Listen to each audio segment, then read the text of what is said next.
Welcome to the 99 Podcast, a ministry of Crossroads Grace Community Church in Manteca, California. I'm Heather Mahoney, and I'm excited that you're joining us for Season 2 of the 99 Podcast. We hope it challenges you and creates a hunger to dive deeper into Scripture so you can know Jesus better. It's podcast time. Yeah, it is. We have PB. It's going to be a good day. Yes, it is. Brian, any cool conversations that took place this weekend that you can tell us about? Yeah, well, honestly, that is one of my favorite things to do. If you've been at the church, you know that in between services, I am talking and going around and jabbing it up with as many people as I can. Sometimes I don't even get into worship because I just love connecting with people and talking. But one of the things that's really cool is getting to hear updates from people. And some of it's sad because like you might have people that are injured or sick. And but this last weekend heard some really encouraging updates on some cancer treatments from some people. And I love hearing God coming through with that. I get to pray for people before some surgeries they had coming up and just ask for God's healing. And this is one thing that I love. I love, is getting to talk to little ones, kids, like Crossroads kids age, and they love to come up to me. I'll get hugs all the time. I love those, but then they love to show me what they made in class, and that is the best. And so they're doing the fruits of the Spirit right now. So they've got all the things that they glued on and everything. I just absolutely love it. And then one of my favorite things, and I'm not doing this just to glaze you because you're amazing, but I love going to middle school. I love getting to see that room just packed full of kids and just hanging out and eating. I don't know what you give them, but there is some shenanigans going on up there. It's not healthy. It is not healthy, but it is crazy. It's awesome. So you do a great job, Heather, and I just want to encourage you, and I want the world to know how good you're doing. But it's one of my favorite places to go because I get to play ping pong, I get to play little bags, I get to hang out with the kids a little bit, and it's really cool. And sometimes I'm almost late to preaching because I spend too much time up there, so I run out in the middle of it. But those are just enjoyable things for me. It gives me energy, and oftentimes the conversations that I have with people and just the interactions helps me to know what I should be preaching on or to engage with, or to know sense. Like, man, that middle schoolers are going through this, or man, this, cancer or marriages are going. So it's I love doing it. So, and I know you're a people person too. You love that same kind of thing. But yeah, we had a good weekend, and I don't actually usually send middle schoolers home with anything other than sugar or sugared up, but we had all these extra Unstoppable containers that we had used to put dirt in service. So we used them this weekend in middle school, and Maddie, who was on the podcast last week, the awesome middle school intern and high school intern, had to put dirt in them for us. So, good soil as our intro to the fruit of the Spirit for, what would grow out of it. And after middle school was over, I had one girl come up to me and say, hot take, dirt kind of tastes good. And I was like, you might need some vitamins in your life. How's your iron level? Like, what's going on? And so I thought it was funny that I finally gave something out, like, take home, put this somewhere, think about nurturing the fruit of the Spirit. And then they tasted the dirt. So she ate it? Yeah. And I said, you know what? This is not organic. This was from the Home Depot. So please don't eat anymore. And so we'll see. Did you witness her with no, a but spoon? It was a staff member's kid. So I felt a little less bad about it because at least it wasn't a first timer. But yeah, good time. Wait. I'm a staff member. It wasn't my kid, was it? No, it was a girl. A triplet. There that's it is. Narrowing it down. Ding, ding. Okay, so that was really fun. Yeah. And thank you for your kind words. Now I want to know, what is one fun thing you're just really looking forward to as you head on sabbatical? I know you've got some cool stuff planned. Yeah. So one of it might sound odd. Like, I'm really looking forward to the 4 or 5 counseling sessions that I'm going to have. Oh, heck yeah. I just love to grow as a leader, grow individually, and you need that third party to kind of just poke it around some things and say, hey, have you thought about that? And so I say that as genuinely say that because I'm looking forward to it, but also to encourage people out there that counseling is not a bad thing. It's a good thing. So that's one thing. And then I've got a couple of cool things that we'll be doing. My son is playing in the College World Series baseball tournament, not for the NCAA, but there's a tournament alongside that in Omaha. So we'll be going to that. That'll be in Omaha. We leave pretty soon for that. And then Aniston will be playing her national tournament for volleyball in Dallas, Texas. So we get to go watch her play. And this is kind of the big time when all the colleges and the schools towels and stuff are there. But so that'll be fun. But there's just this little window where Cherie and I are going to get away to Tahoe. Oh, yeah. And I've always told you this. Like, if you are ever like, where did the hunts go? I've lost them. Start in Tahoe, work your way out. Most likely that's where we're at because we just love that. So we're going to try to get away just for a little bit of time. But and then some kind people in the church. I just love our church. They've been so kind to say, hey, if you need a place to go, need a place to stay for a little bit, we'd love it. So there's a couple of opportunities out there that I might just get away by myself. And but I'm trying, and this is hard. You know me well. We know each other really well. We love to plan things. Oh, goodness, can we plan some things? Spreadsheets, the whole thing. I'm trying not to do that so that I can just be organic and let God do what he needs to do in me without having a preset agenda. So now I will report back later if that worked or not, or if I grabbed that Excel spreadsheet and made it work. But or we can ask Cherie and find out. Oh, Cherie, she's adamant. She's going to take my phone. She's going to delete all the things. And I'm up for it. I'm here for it. It's going to be so cool. I can't wait to hear when you get back. In the meanwhile, yes, the communicators that you have lined up to preach are actually going to be the guests that week. And follow suit of what we've been doing. And so we have Ed, we have Preston, but you also have a few more friends coming. So that'll be really exciting. Yeah, you're going to love them. Some familiar faces. One that you haven't heard yet, but he's going to be great. So I'm looking forward to that. So that'll be so good. I know this week at the start of your message, you mentioned the different types of eaters. Yeesh. And so my question for you is, what type of eater are you? Yeah, well, if you didn't get a chance to listen yet, and that's okay, you can go back. I talked about how there are different types of people when you look at your meal in front of you, that maybe you're somebody that just kind of goes around the horn the whole time until you're done. Maybe you eat one thing at a time. Maybe you save the best for last. I am close to, like, I call it a military type of eater, where you eat one portion of the meal and then you move on to the next portion of the meal. I'm a military man that eats a military meal. Shout out to LL Cool J, 1992 movie Toys, right there. Oh my gosh. Yes, indeed. It stuck with me for my entire life. But and I'm also not a big a food touching guy. Do you know what I mean? Like, where they touch. I just had a feeling that you were going to say that after you said military. I was like, I bet he doesn't let his food touch, even before seeing you. So the only thing that I think can bridge food gaps is gravy. Can we agree? Like, gravy can go mashed potatoes. It can work its way into turkey a little bit, maybe stuffing, depending on what we're doing. But that's the only thing where there can be food contamination that happens. Everything else, I think, is just, it's meant to be. Now, what drives my wife nuts, and I think we've talked about this before, is I highly enjoy adding hot sauce to pretty much everything. Yes, so my wife gets upset, and she's like, how can you do this? And I'm like, I thought you wanted me to enjoy my meal. This is how I enjoy it. Anyway, but that would be the only contaminant that I think is overall. But what about you? How do you eat your meal? Before I say mine, okay, do you add the hot sauce before you even taste the food? No, I give one bite to see where we're at. That's fair. And then we go sriracha bath. It's like the classic salters. They're like, well, it just needed pepper, it needed salt, but they hadn't tasted it. Just needs sriracha. Now, sriracha costs about $1,000 a bottle now, so you have to be a little bit more. But it's been a minute since. Remember, there was like a sriracha shortage for a hot minute. Yes. So Sean came home when you enlightened him to that, and we bought 8 bottles. Yes. And we just ran out of the last one, and then Walmart doesn't even have the brand that he was using before. I didn't try anywhere else. I was lazy and just said, well, here is the new brand you're getting for this time. We'll see. But then my daughter Peyton started talking about how off-brand is not as good as the name brand. But then what is really the name brand? Who knows? I don't know. Yeah. All right, let's go. I want to hear. What do you got? It depends. If it's really good, then I mix up and eat in between. But if it's really good, I probably want to save a little bit of it for the end. Okay. If it's messy, I'm going to commit to the messy part of it to get my hands messy in one shot and not pick up something messy, put it back down, wipe my hands, pick it up, put it. I'll just embrace that, like, I'm holding whatever this item is until this item is done. Like if you had a messy taco with a bunch of stuff on it or something. Okay. But I don't care if it touches. You're also going to be shocked to know I probably haven't had gravy since I was 8 because I don't think it's good.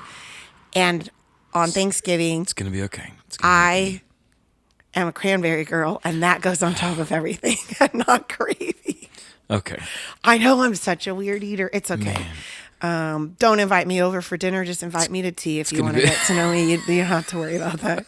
or have a bowl of cranberries. I'm such a weirdo. Oh, my dad sends me home because he's usually homemaker and he cans everything himself. So I get sent home with cranberries that are canned properly too. So when the Thanksgiving ones run out, I can, make it a couple more months. Got it. Okay. Yeah, I love cranberries. You know what I love? The fruit of the spirit. Love them. Hey, love all of them. Bada-bing. I love the fruit of the spirit too. Let's read it. Galatians chapter 5, verse 22 to 23. But the fruit of the spirit is love, joy, peace, forbearance, kindness, goodness, faithfulness, gentleness, and self-control. Luther actually said it would have been enough to mention only the single fruit of love, for love embraces all the fruits of the Spirit. And I love that quote. Yeah. So if all the other fruits of the Spirit describe love, then maybe we can see why Paul listed love first. Yeah, I mean, we know that we call them the fruits of the Spirit, right? So they're from the Spirit. So, of course, they're all going to come from the soil that's found in Him, unless you eat the soil, apparently, like one of our middle schoolers does. But love, I would say, is the fertilizer that probably helps them all grow the same. And Thomas Aquinas, if we're going to be talking about old people, Thomas Aquinas once said that pride is the sin that all other sins are birthed from. So love is what anything good comes from. So if pride is the negative, love would be the positive that would be able to come from that.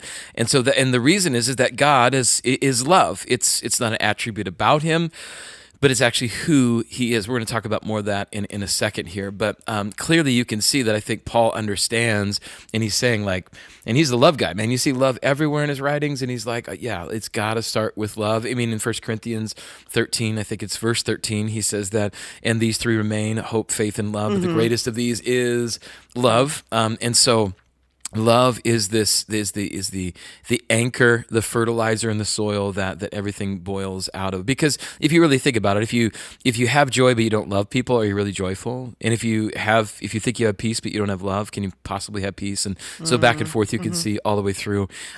So yeah, I think that's why.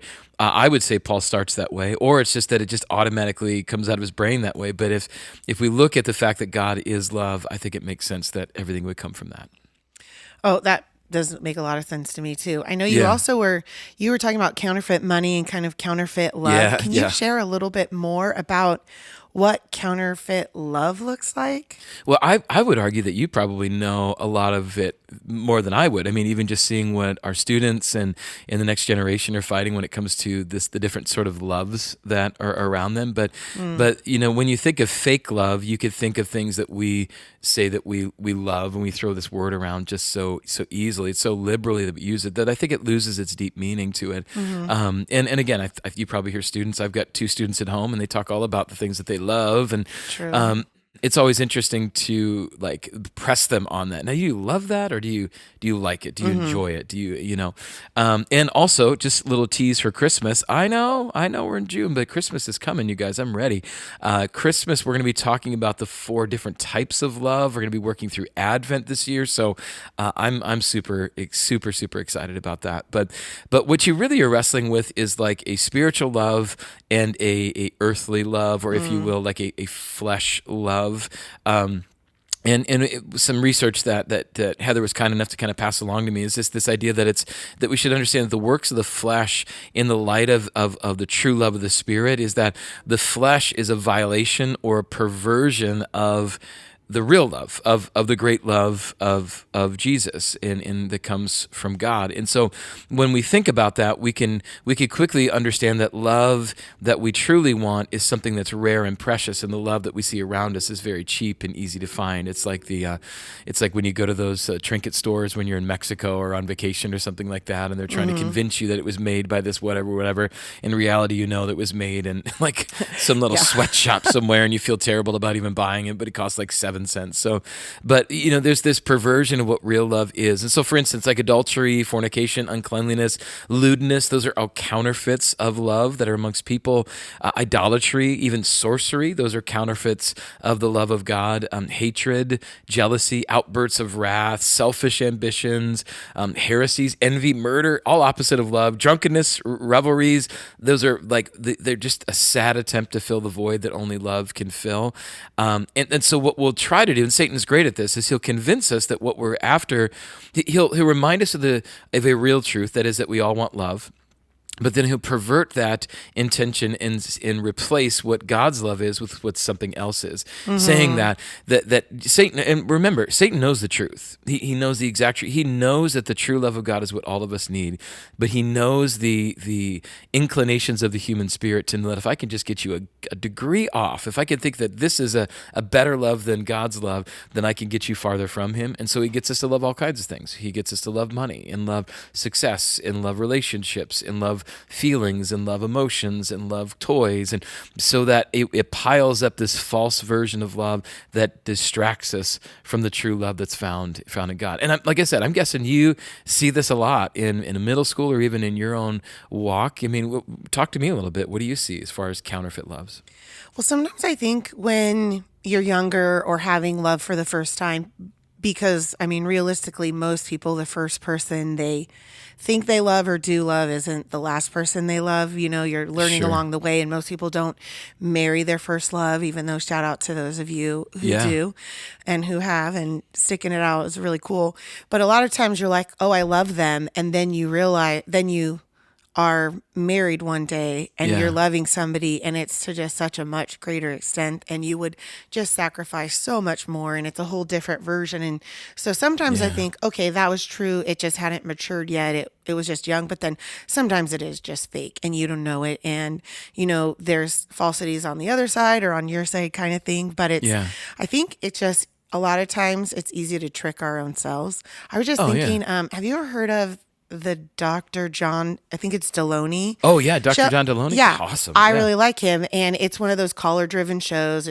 Or a podcast you can find at YouTube, kind of anywhere. Yeah, I think it's through the Ramsey Network. I think he's through Ramsey. Oh, Yeah. I didn't Yeah. even realize that, but I Yeah. could tell he was definitely like in thread, Yeah. on a more conservative side. And there was just a gal who called in. You can call in almost with like any mental health issue, any relational issue, and Right. he has conversations with you. And a gal called in and basically said, hey, I started having an affair and I'm married and I don't know what to do because I love my husband and the affair, I meant to be a fling. Now I love my fling. And he's like, you don't love your husband. And she said, oh no, I love my husband. And he said, no, you don't love your husband because if you love your husband, you wouldn't be doing this to your husband. You wouldn't even be in this position kind of thing. And I just listening to that and thinking about it, I was like, well, yeah, that's not loving. So you can, I think, trick yourself. And we can do that with anything in our life. Like, I love this, but if you're not living out loving actions, and it's like, do I really? Do I need Yeah. to check myself? Do I need to like take this to God in prayer? Am I just saying I love God or am I acting out like I love God? So I know they were talking about being unfaithful in romantic and Sure. marital relationships, but I think the same can be done with God. It's like we can say Yeah. it. It's the same as like if I said, oh, I go to Crossroads, but I don't really go Right. to Crossroads, but I say I go to Crossroads. It's like Right, it right. could be my home church, but I go twice a year. It just kind of looks different. But if we're like even just a committed church attender would be like, okay, I would regularly be going to church. So Yeah. when we try to use that towards God, or like, oh, that I don't, I Yeah. know I'm guilty of that in some areas of my Yeah. life, right? Where I'm like, oh, I love him. It's like, well, am I living out that I'm loving him? Is that loving Yeah. what I'm doing? Well, yeah, and so the actions following what we say. I mean, again, we'll talk a little bit more about that later. And I also think that again, Satan is an absolute jerk, and he's very good at what he does. If you give him credit for the fact that he's good at tricking people, but like even if you use the relationships that you had early on in your life, maybe when you were younger and stuff, I love him, and you're like seventh grade or something like that, and then you look back later when you're actually in love, and you're like, oh, well, Yes. that clearly wasn't love. That was that was just cute at the time. But Satan will get us to do that. That he'll convince us that this thing loves us, or that we should love that. It fails us, and then he says, "Ha! I told you, knew that all along," and makes you feel guilty about it, and you have shameful. And so instead of returning back to the pure tank of love that's found in God, you just are like, put your head down, like, oh, I'm such an idiot, you know. But all along, God's wanting us to come back to His love, the pure love, so that there can be this deep rootedness that produces other fruits in our life that comes from His love, that can only come from that sort of love. And we all have access to that. No matter how far you've run from God, no matter how far you might be from Him, right now you can be 180 degrees. You can be right where you need to be and start growing the real love that He truly wants for you. Absolutely. And I also think if we are looking for humans to like humans or our work or our job or Yeah. our side hustle, whatever it is, we're looking for that to provide us with the love to fill us up. We're not even Right. getting real love, right? So then we're not even able to produce that and let that be a fruit that's in our life because it's Right. counterfeit even what we're taking in. Yes. So you want to go to the source, you want to get it from God. Correct. And clearly it's important because you mentioned that you preach out of the NIV and that Yep. love was talked about over 500 times Yeah, pretty awesome. in the Bible. And 1 John 4:8 tells us that God is love. You said this means that the very essence of who Jesus is finds its foundations in love. So how can we assure that we're believing and living out that God is love rather than living out that love is God? It's such a great question, and honestly, might have been one of the best ones you've ever asked. I love it. I like the Thank how you. because I think it's interesting that you see this play on words. Like it's an inversion, this dynamic play out. This idea of that God is love, or do we love? Is God this like and most notably, I think it's important for us to just recognize, like especially in the LGBTQ community, is an interesting and fitting that we kind of touch on this in June, which that community is now commandeered for Pride Month. And if you consider what Thomas Aquinas just said about pride, it doesn't necessarily bode well for the redemptive nature of that movement if you really think about it. But what's so difficult to see is when the justification is made for the same-sex lifestyle, it's used by claiming that that love is God. And that forgetting that God is love. Like we forget that we forget that God's sovereignty and his holiness are what establish the love that he is. I think we should probably, I'll say that one more time, that God's sovereignty and his holiness, that is what defines the love by which God is, that God is love because he is sovereign and he is holy. And so God's love is framed by what he says in his word. That's what we have. And when we choose to move outside of that holiness and that sovereignty by making what we want larger than him, and then remaking what we think, like remaking what is right and good based on, again, what we want or what we feel or what our emotions tell us or what the culture tells us, we are trying to alter the true love of God. So what we have to do is we have to start with a holy God and know that God, so that we can then know the type of pure love that he wants to give us. In other words, you need to know the true holy God of the Bible, the pureness of that, want that, and then see the love that pours out of that so that you know that you've got pure love. And that is the love that will always call us away. It will, listen, I'll say it again. God's love will always call us away from counterfeit love. It'll always call us, because he'll identify it that much easier. He'll say, can you see the garbage that this is? You don't want this. And instead of that, he'll want to draw us to the true and beautiful love that is found in him, which comes from the pureness, the sovereignty, the holiness of who God is. So I think we lose sight of that a little bit, and that's where you get that inversion of God is love versus love is God. Like that, I think we need to think about. I mean, does that make sense? What do you think when we talk about that?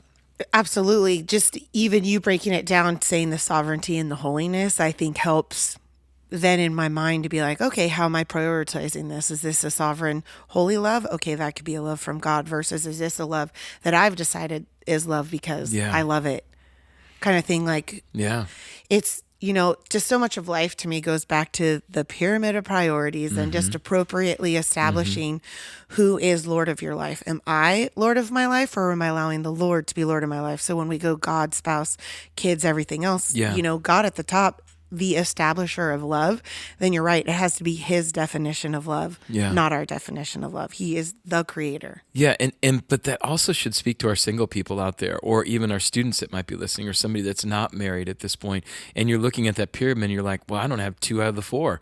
Like, I don't have a spouse and I don't have kids. I only have God and everything else. So what do? I would just tell you, and I urge people this so much, get your relationship right with Jesus first. Love God so much. Like, have that be the primary factor in your life. Run your race towards God in that beautiful love, not counterfeit love, so that you can be able to tell the difference. Because if you're not running after pure love, and that is not your goal, and that is not your baseline, your example that you're going from, you're going to get tricked by every other kind of love, because you'll have nothing to compare it to. And that's where I just feel so bad about, like, especially students that they go to college, and usually it's the young ladies, they go for their MRS degree. All they want is to be married, and oftentimes, sadly, you hear that mainly from Christian colleges. Like, that's what they're going there to get married. They don't really care about the degree. They don't care. And what I worry is that they haven't really understood the pure, unadulterated, not counterfeit love of God, and so that is what they're basing everything off of, and not this desire, I want to feel loved, so I want to have a relationship so I can check that off my list, and so I can have love. You've always had love. If you know who God is and you truly, truly understand that, then you're going to be able to compare and say, oh, okay, that is not the type of love I want in my life. Like, I don't want that, because I know what is better. Now, that doesn't mean that you're supposed to be single for the rest of your life or anything like that. I mean, Paul would argue that we should, but for those of us that have crossed the line and become married, like Heather and Sean and myself, like, we still can experience love. We just have to understand the true love that is from God, and not expect any other love to replace that. Totally. You know what you said about, I guess I'll just say private Christian colleges, especially smaller private Christian colleges, is so true. We jokingly called Simpson, where I went, Simpson Bridal Quest. And I have this memory of, I did 2 years at a local junior college, and then I transferred. And so by the time I got to Simpson, I was only doing ministry and theology classes, because I had done all my general education down here. I remember meeting someone who said, hey, watch out for that guy. And I was like, what? And they said, he is on his third year here, and he's on his third engagement. And they said, and he's a youth ministry major like you are. So I just want to tell you. Oh my gosh. I was like, oh my gosh. And the desire to want to be married, that's wonderful, right? The desire to want to be single, great. But the idea that we would just settle for anyone who would say yes, or anyone who would ask us when, don't you want more? Don't you want more? So yeah, and that goes beyond just relationships, though, because I think the world will ask us to, quote unquote, marry them with this false sense of love. Yes. Like, it might be an addiction that says, like, all you need is me, or it could be your job, it could be success. So just be very careful about those loves that are asking everything from you, but not really willing to give anything back to you. That, because the love of God is one that is sacrificial. It's a sacrificial love. So it absolutely is a sacrificial love. I mean, that is, I think, why you shared John 3:16, which is maybe probably the most notable verse in the Bible when it comes to love. Who was it that wore it? Who's the Night to Shine guy? Why am I not thinking of him? Oh, Tim Tebow. Tim Tebow, didn't he put it on his eye black? Yeah. Eye black. I was just going to call him under eye mass situations. Can you tell I've not been on a football team, but I do have to occasionally wear those in the morning. Got it. But yeah, when he wore those on the field, was it in college maybe? Or was it NFL? He did it both. Yeah, he did it both. And it was the number one Googled thing, and then they made rules that you can't do that. But so many people, if they have heard anything from the Bible, they've heard John 3:16, which reads, "For God so loved the world that he gave his one and only Son, that whoever believes in him shall not perish, but have eternal life." When we look at it, we see that Jesus's love is really like the word gave, right? It's about what he has given. God the Father gave his Son, and then the Son freely gave his life so that we might live. And as Jesus was prepared to go on the cross, the Apostle John tells us, having loved his own who were in the world, he now showed them the full extent of his love, which is found in John 13:1. So we see that Jesus showed the depth of his love by giving his life for us on the cross. And his love is such a powerful example of how we should be loving each other. He gave it all. Yeah, and it's hard not to use marital examples of this, and the Bible talks a lot about it when we talk about the bride of Christ, and that laid down his life for the bride. So, but I can also say that having been married for almost 23 years now, that is a difficult love to have, like a sacrificial give love every day. And the question that I always ask myself each and every day, and to this day of 23 years, I always wake up and I say, how can I serve my wife today? And that just allows me, how can I serve Cherie today? It gives me a grounding of a goal for the day, and that at the very least, I need to find a way to be able to serve her, to give in a sense of love. But then, when you really put this in the context of divine love that comes from God, the fact that He would give us anything after we had taken so much of our sin, and that we've spit in His face, and that even when you see Jesus being crucified, people literally spitting on Him as He's dying on the cross for them, it just makes grace that much more amazing, yes, but confusing at the same time. And it doesn't make sense that we would be even offered it at all, right? So for us, I think that we need to always bring ourselves back. If we need a singular event to come back to think about what true love looks like, it's on the cross. It's looking at Jesus' face as He gave up his life for us, and that sacrificial giving should really propel us to love differently in this world, because that's something that the world doesn't do. It's not very rarely is it sacrificial with no strings attached. Sort of existence. It's a lot more of what you'll sacrifice for me than any kind of mutual benefit to it. It's really more of a taker than a giver. And if anyone has ever been in a relationship with someone who is a taker and not a giver, there's not satisfaction in that, because it's not. Yeah. It's not both parties invested. Well, and sadly, I mean, we haven't talked a lot about this, but I do think it's pretty obvious that love in our culture, a lot of times, we'll try to make it synonymous with sex, and we'll think that that sex is love and love is sex, and those are different dynamics, and sadly, what will happen is that, and I've seen this in marriage relationships where people will say, the way that you prove that you love me is if you will have sex with me, or I'll use sex as this evil thing almost that is demanded upon the other person, so that either I will show love to you the way that you want it to, or that you're not loving me because you haven't given me that thing, if that makes sense. So, and you see that. I would argue you probably see that in high school relationships and middle school relationships, that people will use that to manipulate one another. And I really feel like that it may be one of the greatest tricks of Satan, is that we make relationships built on we say it's on love, but it's really on sex, and we miss out on the point that love is much deeper than that, because you can love somebody and never have sex with them and have the most fulfilling, amazing relationship of all time. But God has given us this outlet of sex within marriage to be able to not show our love for one another, but to have it be an outward extension of love, yes, but not the actual thing that defines what our relationship is built on. And I really it hurts me to see love being perverted and sex being perverted that way, and having those be interlocked together. I mean, you have thoughts on that at all as you think about it? No, I mean, that exactly what the last sentence you just said was, I kept thinking that is a perverted version of love, because God had a whole plan for us, right? And the reason He's asking us to refrain from that is because it's a type of an expression of the love that we've already committed to in marriage. And so He's saying, there's an order. He is a God of order, not a God of chaos, And so when we pervert what love means, I think we're unintentionally bringing chaos into our life. And now we don't have the peace that He provides.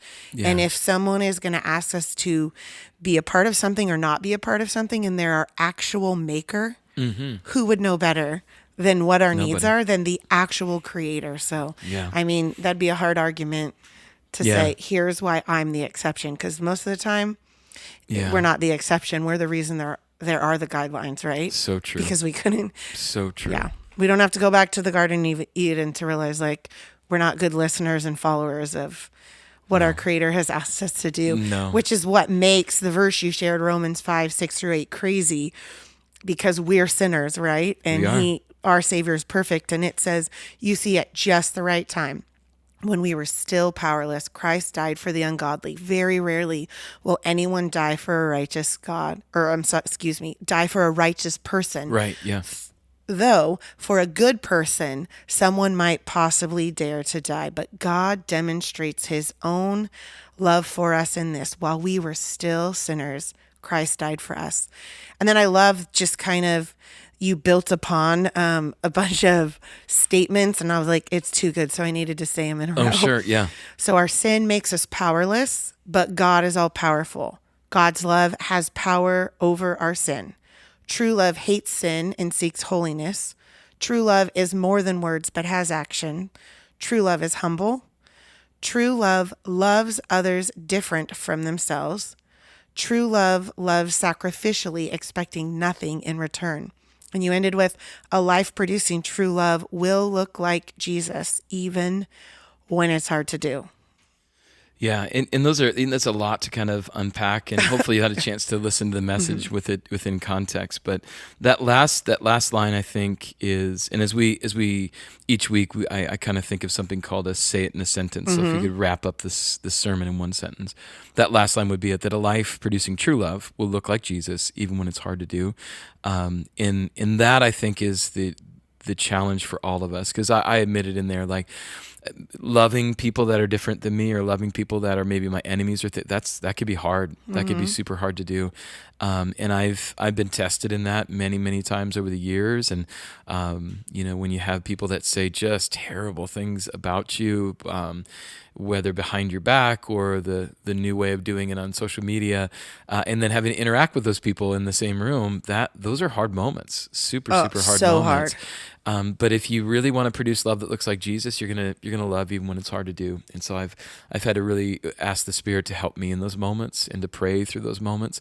But as you consider all of those things, I'm guessing that you probably resonate with some of them. You probably will say, yeah, I agree that God is all powerful and his love is powerful over all sin, and you agree to the things that you like.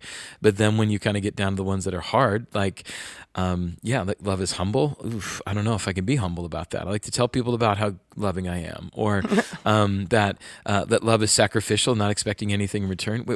Wait, so if I help somebody move and they don't help me move later, like, that's okay, and you have to get to the point where it's like, yeah, because you're loving for the right reasons. And so I would hope that maybe, and I'm guessing maybe we could throw these in the show notes, people kind of wrestle with those, maybe looking at the ones that you resonate with. But if you really want true love and you want to look like Jesus, then we have to do it when it's hard, because that's exactly what Jesus did for us.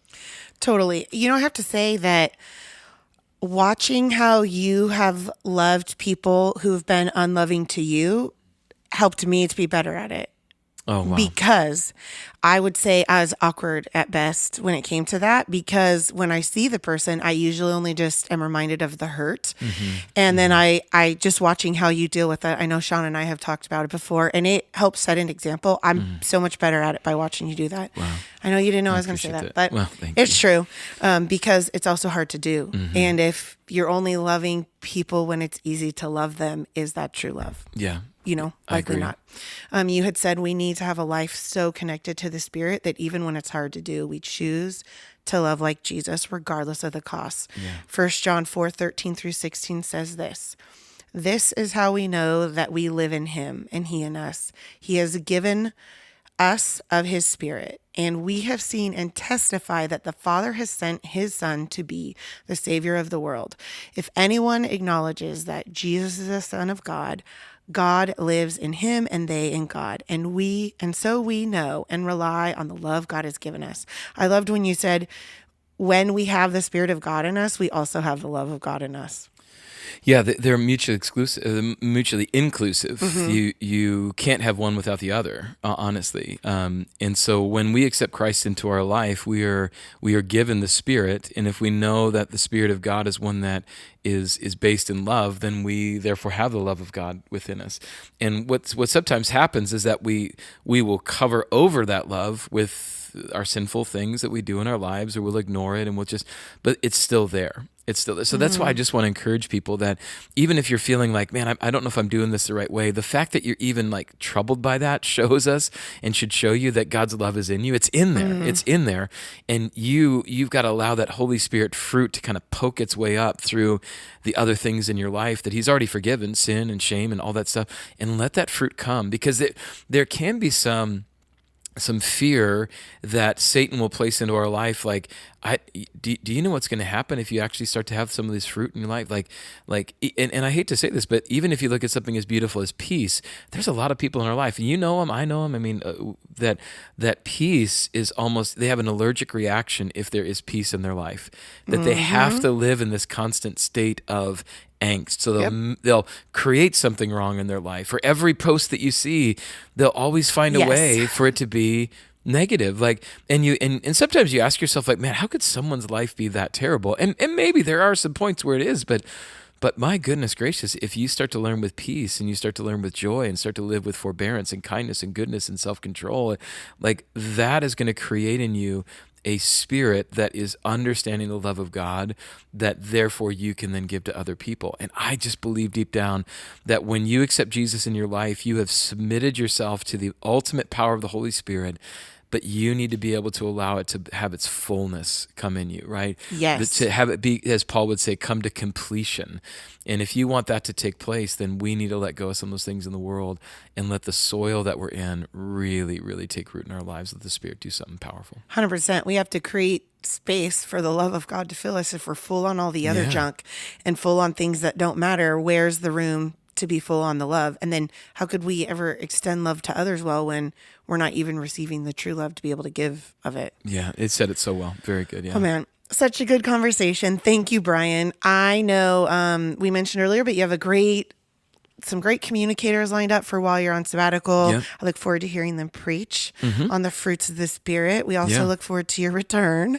And just lastly, since we might have a special podcast in there, might not, but if this is the last time before sabbatical, your church hears from you. Do you have any words of encouragement as you take off your much deserved time away? Well, I mean, I want to give words of encouragement, but I also just want to have words of appreciation. That my family and I, we have been here 10 years ago, and as I look at my kids now, 16 and 13, it's crazy to think that how much has taken place between then. And I know you guys look at your kids too, but it's been, and it will continue to be a just an honor to be able to be your leader and your pastor.